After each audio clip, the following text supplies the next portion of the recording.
আসসালামু আলাইকুম ওয়া রাহমাতুল্লাহ। আমাদের প্রিয় নবী মুহাম্মদ সাল্লাল্লাহু আলাইহি ওয়াসাল্লামের পবিত্র বাণীতে এসেছে, ফরজ নামাজের সালাম ফিরিয়ে এই দোয়াসমূহের আমল করলে কিয়ামতের দিন হাসতে হাসতে জান্নাতে যেতে পারবেন এবং মৃত্যুর পরপরই আপনার কবরখানা জান্নাতে পরিণত হয়ে যাবে ইনশাআল্লাহ। দর্শক, এখন যে আমলগুলো বলবো তা প্রত্যেকটি সহিহ হাদিস দ্বারা প্রমাণিত।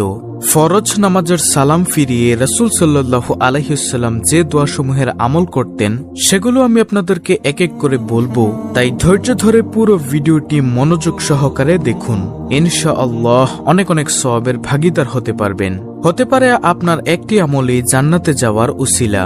প্রিয় দর্শক, ফরজ নামাজ শেষে রাসূলুল্লাহ সাল্লাল্লাহু আলাইহি ওয়াসাল্লাম জামাতবদ্ধভাবে কখনো মোনাজাত করেননি, তবে তিনি তাসবিহ, তাহলিল, জিকির, আজকার, দোয়া পাঠ করেছেন। এরকম অসংখ্য হাদিস বিদ্যমান আছে।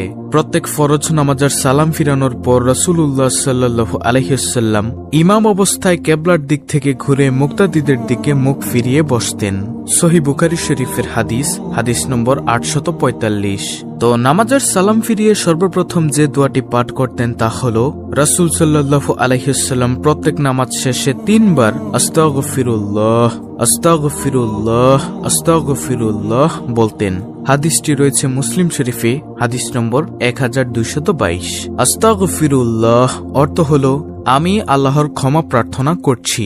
আব্দুল্লাহ ইবনে আব্বাস রাদিয়াল্লাহু তাআলা আনহু থেকে বর্ণিত, তিনি বলেন, রাসূলুল্লাহ সাল্লাল্লাহু আলাইহি ওয়াসাল্লাম বলেছেন, যে ব্যক্তি সব সময় গুনাহ থেকে মাফ চাইতে থাকে অর্থাৎ আস্তাগফিরুল্লাহ পড়তে থাকে, আল্লাহ তাকে প্রতিটি সংকীর্ণতা অথবা কষ্টকর অবস্থা থেকে বেরিয়ে আসার সুযোগ করে দেন, প্রতিটি দুশ্চিন্তা থেকে তাকে মুক্ত করে দেন এবং তিনি তাকে এমন সব উৎস থেকে রিজিক দেন যা সে কল্পনাও করতে পারে না। আবু দাউদ শরীফের হাদিস। দর্শক, রাসূলুল্লাহ সাল্লাল্লাহু আলাইহি ওয়াসাল্লামের ফরজ নামাজের পরের 9টি আমলের মধ্য থেকে এই গেল প্রথম নম্বর আমল। তারপরে দ্বিতীয় নম্বর আমলটি হলো একটি দোয়া পড়তেন। দোয়াটি হলো, আল্লাহুম্মা আনতাস সালাম ওয়া মিনকাস সালাম তাবারাকতা ইয়া যাল জালালি ওয়াল ইকরাম। অর্থ, হে আল্লাহ, আপনি শান্তিদাতা, শান্তি অবতীর্ণ হয় আপনার পক্ষ থেকেই, আপনি মহত্ব ও মর্যাদার অধিকারী। এই দোয়াটি পড়তেন। মুসলিম শরীফের হাদিস নম্বর 1221। এই দোয়া পাঠের উপকারিতা হলো, হাদিসের ভাষা থেকে এটা স্পষ্ট যে নবী সাল্লাল্লাহু আলাইহি ওয়াসাল্লাম সালাত শেষ করার পর 3 বার ইস্তেগফার অতঃপর উপরোক্ত দোয়াটি নিয়মিত পাঠ করতেন। এই হাদিসের প্রতি আমল করলে রাসূল সাল্লাল্লাহু আলাইহি ওয়াসাল্লামের সুন্নতের অনুসরণ এবং তার একটি সুন্নতের উপর আমল করা হয়।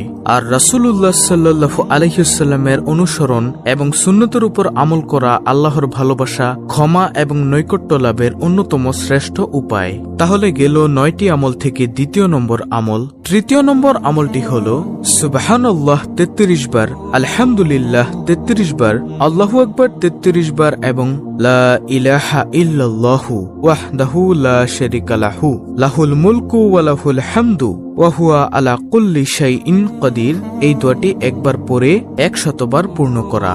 নবী সাল্লাল্লাহু আলাইহি ওয়াসাল্লাম বলেছেন, যে ব্যক্তি প্রত্যেক ফরজ সালাতের পর সুবহানাল্লাহ 33 বার, আলহামদুলিল্লাহ 33 বার, আল্লাহু আকবার 33 বার পাঠ করার পর এই দোয়াটি অর্থাৎ লা ইলাহা ইল্লাল্লাহু ওয়াহদাহু লা শারীকা লাহু লাহুল মুলকু ওয়া লাহুল হামদু ওয়া হুয়া আলা কুল্লি শাইইন কাদির একবার পাঠ করে মোট 100 বার পূর্ণ করবে, তার সমস্ত সগীরা গুনাহ মাফ হয়ে যাবে, যদিও তার সমুদ্রের ফেনা পরিমাণও হয়। সহিহ মুসলিম শরীফের হাদিস নম্বর 1380। তারপর তিনি সালাম ফিরিয়ে আয়াতুল কুরসি পড়তেন। আয়াতুল কুরসি হলো পবিত্র কোরআনের সূরা বাকারার 255 নং আয়াত। স্ক্রিনের মধ্যে আমি আয়াতুল কুরসিটি দিয়ে দিচ্ছি, আপনারা সেখান থেকে স্ক্রিনশট নিয়ে মুখস্থ করে নেবেন। রাসূল সাল্লাল্লাহু আলাইহি ওয়াসাল্লাম বলেছেন, যে ব্যক্তি প্রত্যেক ফরজ নামাজের পর আয়াতুল কুরসি পাঠ করবে তার জন্য জান্নাতে প্রবেশের পথে মৃত্যু ব্যতীত আর কোনো বাধা থাকবে না।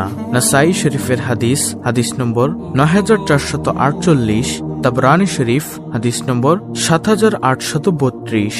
তারপর তিনি পড়তেন, আল্লাহুম্মা আজিরনি মিনান নার। এটি পড়তেন 7 বার ফজর ও মাগরিবের পর। ফজর ও মাগরিবের পর যে ব্যক্তি আল্লাহুম্মা আজিরনি মিনান নার 7 বার পাঠ করবে সে দিন বা রাতে সে ব্যক্তি মারা গেলে আল্লাহ তাকে জাহান্নাম থেকে রক্ষা করবেন। আবু দাউদ শরীফের হাদিস, হাদিস নম্বর 5080। তারপর তিনি পড়তেন সূরা ইখলাস, সূরা ফালাক ও সূরা নাস প্রত্যেকটি 3 বার করে ফজর ও মাগরিবের পর। রাসূল সাল্লাল্লাহু আলাইহি ওয়াসাল্লাম বলেন, সকাল সন্ধ্যায় এগুলো পাঠ করলে, অর্থাৎ সূরা ইখলাস, সূরা ফালাক, সূরা নাস প্রত্যেকটি 3 বার করে ফজর ও মাগরিবের পর এগুলো পাঠ করলে তোমার আর কিছুরই দরকার হবে না। সুবহানাল্লাহ। তারপর 7 নম্বর আমল, দুরূদ শরীফ 10 বার করে ফজর ও মাগরিবের নামাজের পরে পাঠ করা। যে ব্যক্তি প্রতিদিন ফজরের পর দুরূদ শরীফ 10 বার পাঠ করবে এবং মাগরিবের পর দুরূদ শরীফ 10 বার পাঠ করবে, সে ব্যক্তি কিয়ামতের দিন রাসূল সাল্লাল্লাহু আলাইহি ওয়াসাল্লামের শাফাআত লাভ করবে। সুবহানাল্লাহ। তারপরে 8 নম্বরে তিনি যে আমলটি করতেন সেটি হলো একটি দোয়া পড়তেন।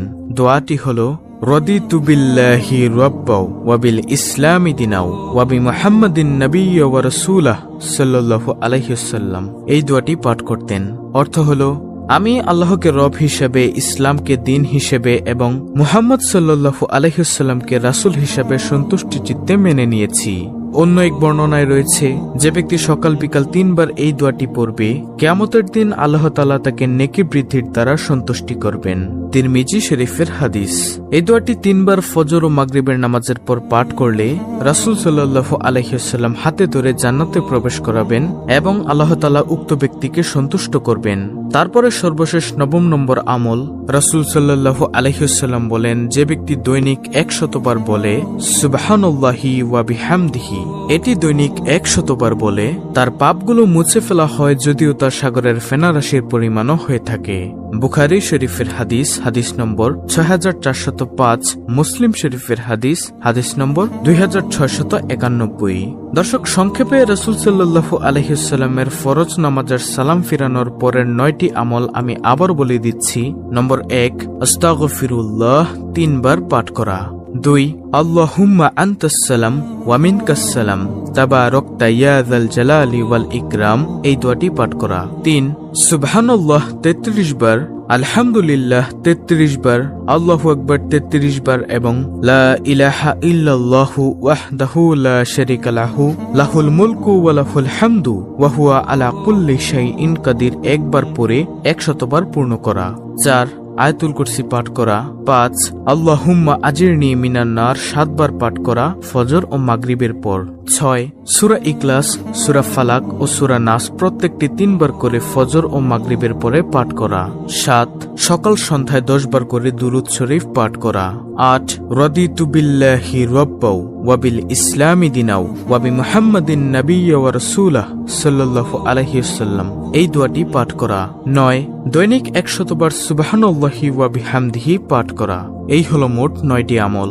অত্যন্ত গুরুত্বপূর্ণ একটি ভিডিওটি ভালো লাগলে অবশ্যই চ্যানেলটিকে সাবস্ক্রাইব করে পাশে থাকা বেল আইকনটি অল বাজিয়ে দিবেন। ভিডিওটিতে একটি লাইক দিবেন এবং কমেন্টে আমিন লিখবেন এবং অন্য মুসলিম ভাই বোনদের কাছে ভিডিওটি শেয়ার করে দিবেন, যেন তারাও দেখে শিখে আমলগুলো করতে পারে। আল্লাহ রাব্বুল আলামিন আমাদের সবাইকে উক্ত আমলগুলো যথাযথভাবে পালন করার তৌফিক দান করুন। আমিন।